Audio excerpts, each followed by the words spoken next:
السلام عليكم ورحمة الله وبركاته. عمرك حسيت ان موبايلك بيسمعك؟ يعني مثلا انت بتتكلم مع صاحبك عن اي حاجة وفجأة تلاقي اعلان عنها طلع قدامك.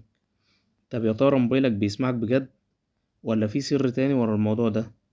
في الحلقة دي هنعرف الحقيقة اللي ممكن تغير فكرتك عن الخصوصية تمام. ما تفوتش ولا ثانية. اهلا بكم في قناة معلوماتك اليومية. قبل ما نبدأ ما تنساش تعمل لايك وسبسكرايب وتفعل زر الجرس ليوصلك كل جديد.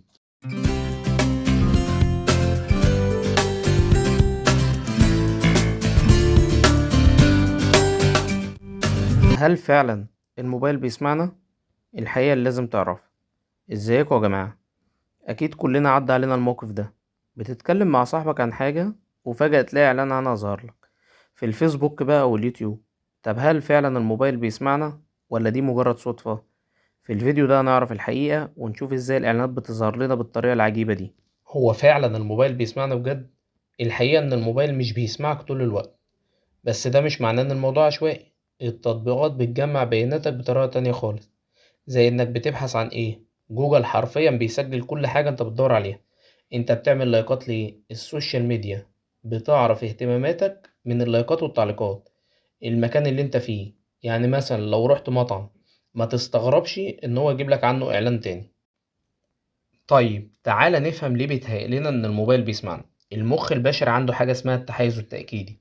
يعني ايه؟ يعني لو عندك فكرة في دماغك، مخك بيركز على اي حاجة بتأكدها وبيتجاهل اي حاجة تانية. ممكن تشوف آلاف الإعلانات كل يوم، بس لو إعلان منهم جه بعد ما اتكلمت عن حاجة، مخك هيلاحظ ده بس وهتحس إن الموبايل بيراقب.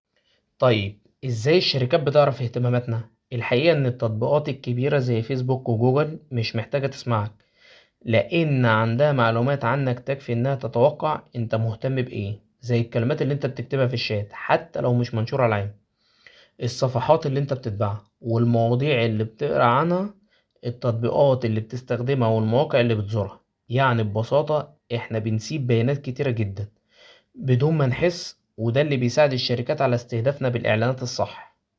ازاي تحمي خصوصياتك؟ لو عايز تقلل من تتبع التطبيقات ليك، جرب تعمل الأربع حاجات دول.